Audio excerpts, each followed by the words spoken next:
This day always had the makings of an SWCP highlight. Andy and I were walking from Lyme Regis to where we were both staying in Eype, 10, 11, 12 miles to the east of Lyme Regis. I started the day thinking fondly of times past. A school geology trip in 1974, based right here.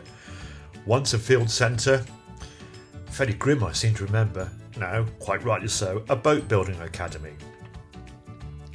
We did the inevitable jaunt out onto the cob, took a few photographs, said farewell to my best beloved, and Andy and I tramped off through the lovely little town of Lyme Regis. I thought quite a lot about geology today, and why ever not? Yes, indeed. So you must pay respect to Mary Anning here, a legend of Lyme Regis and the world of science. Lived a short life, died tragically young at 47, but in that time almost single-handedly changed the course of geological science. And she did it as a woman from humble background, and also from a fervently Christian, quite cultish family. So typical of many of the early geologists, this conflict, as it eventually turns out, between religion and science.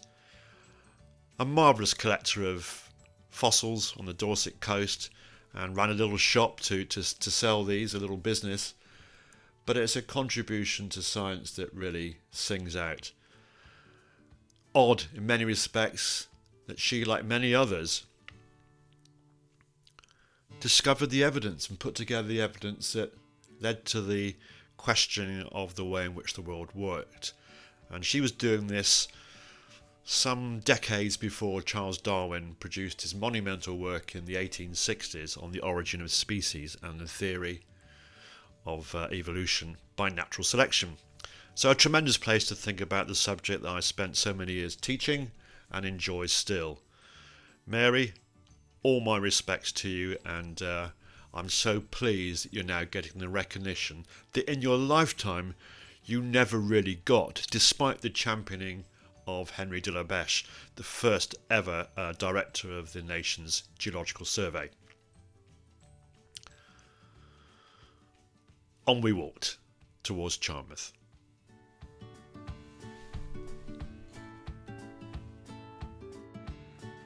Beautiful sunny day, an easy stroll along the front, then a largely road-based uphill slog above the Spittles and Church cliffs to avoid the very heavily landslipped slopes.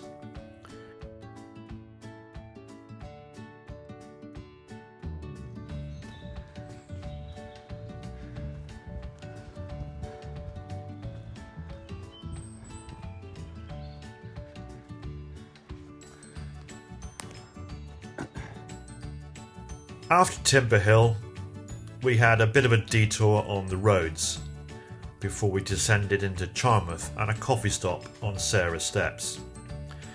As we walked down Higher Sea Lane, Andy regaled me about his spending philosophy on coffees, ice creams and car parking, which he did in order to save money for things that he really wanted, like hi-fi, cameras, outdoor gear, etc.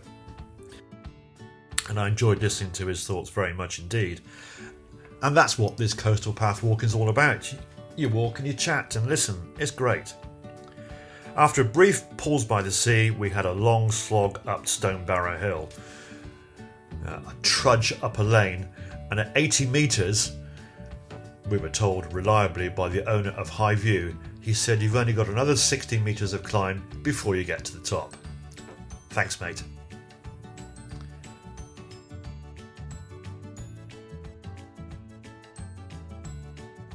Once out on the top of Stonebarrow, we were greeted with not only superb views, but an amusing sight of the local middle-aged men and their model flying planes.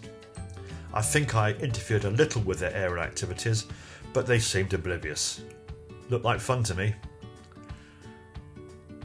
Well, had a delightful meeting with Vincent and Siobhan from Newry, Northern Ireland, somewhere between Dublin and Belfast, who are very keen walkers and bikers, motorbikers, and first time on this part of the coastal path and they're loving it. Always good to find a bench for lunch. There is a bench yonder. This will do.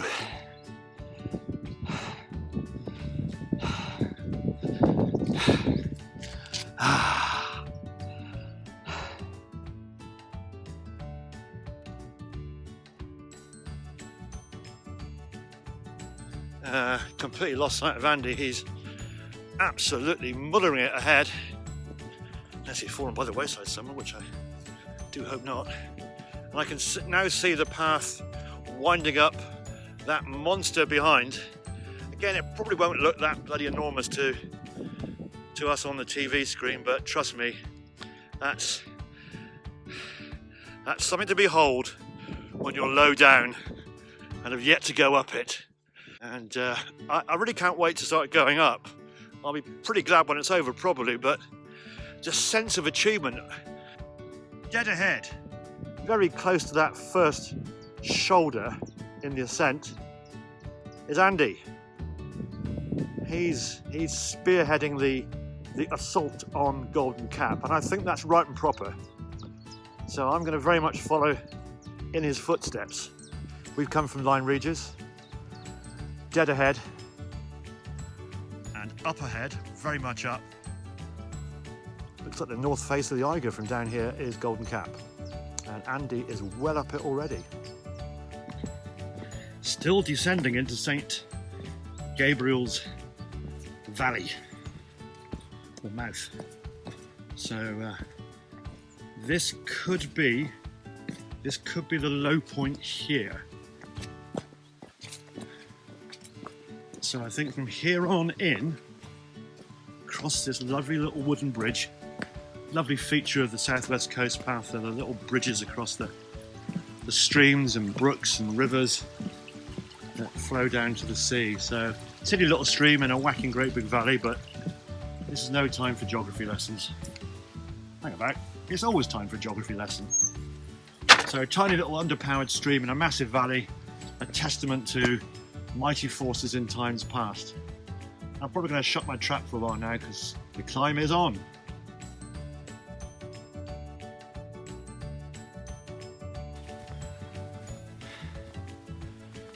Typically, the first part of a big climb is the hardest. The middle bit gets tougher. And as for the summit, Christ only knows. So I'm going to knock that theory into touch. Pretty hard going up here.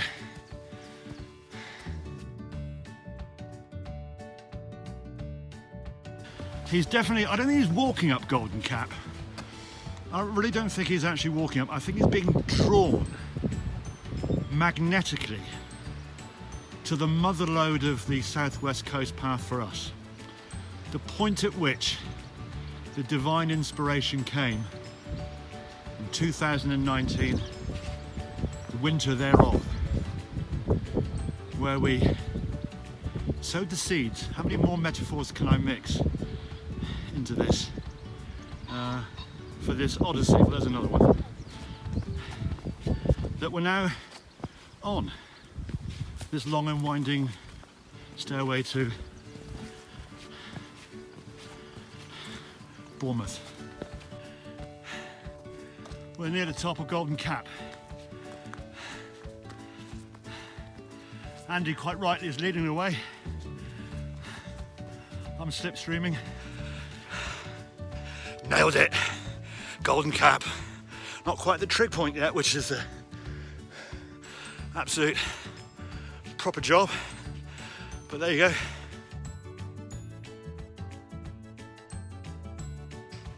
Plenty of other walkers in earshot, so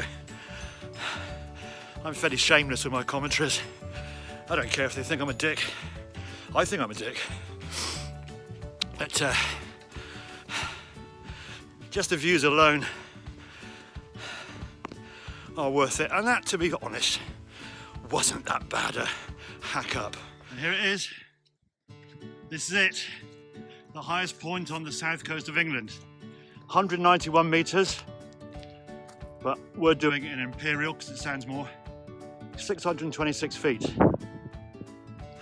Oof, that was tough, but Golden Cap finally conquered on this epic odyssey that we've taken on. So a big box ticked. Over to the verbose one. I was a bit lost for words because this is one of those incredible moments in life where you dream up something and we've actually goddamn started doing it, and I'm completely committed to doing it, and this is the actual place.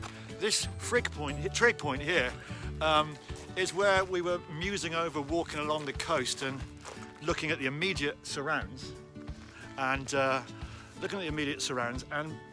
from let's just walk a bit of the coast maybe, it sort of completely and utterly boomeranged or escalated into the 630 mile mission that we're now on, and we've so far done about 40, approaching 50 now, including today. Yeah, somewhere along that. Somewhere like that. 17 and then... So we've got about 570, 580 miles still to do, but every step we do is one less bit in the total thing. Panther. Yeah, that's a good word. It's not appropriate, but it's a nice word. No, it's a nice word. A bit like cacophony was the other day. Oh, thank you.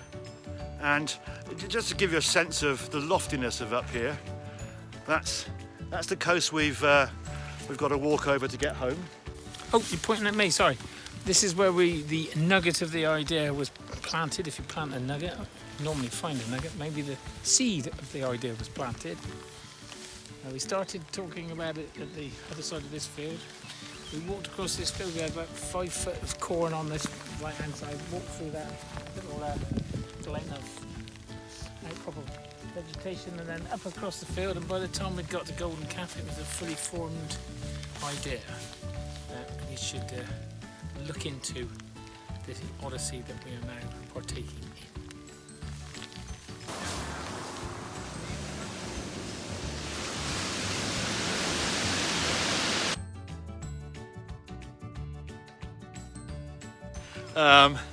It's now raining, which is slightly improving the hair situation, not much. And we're now getting a fairly steady drizzle on us. Steady rain continues, and we're approaching probably the penultimate ascent, but an essential part of any outing with me is the deliberate placement at the end of a walk or a challenge, one of Steve's stingers.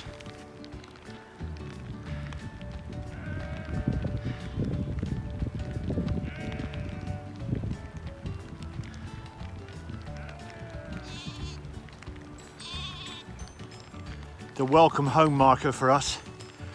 There's some logs in there ready to kindle. Is that right? Ready to light and shine out as a beacon of hope to all who walk along this way.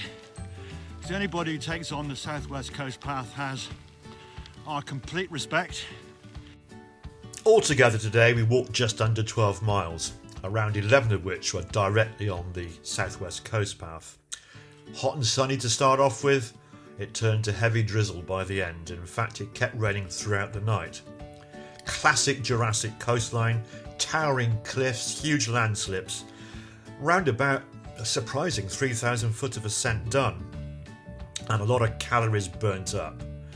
And I guess inevitably on a day like today where the rain came in and Andy and me talked a little bit about, as we pretty much frequently do, maybe always do, I don't know, we talked a little about Led Zeppelin. So today's song for the day from the 5th album, named Houses of the Holy, and the great song which we heard played live in 1975 at Earl's Court, had to be the Rain Song.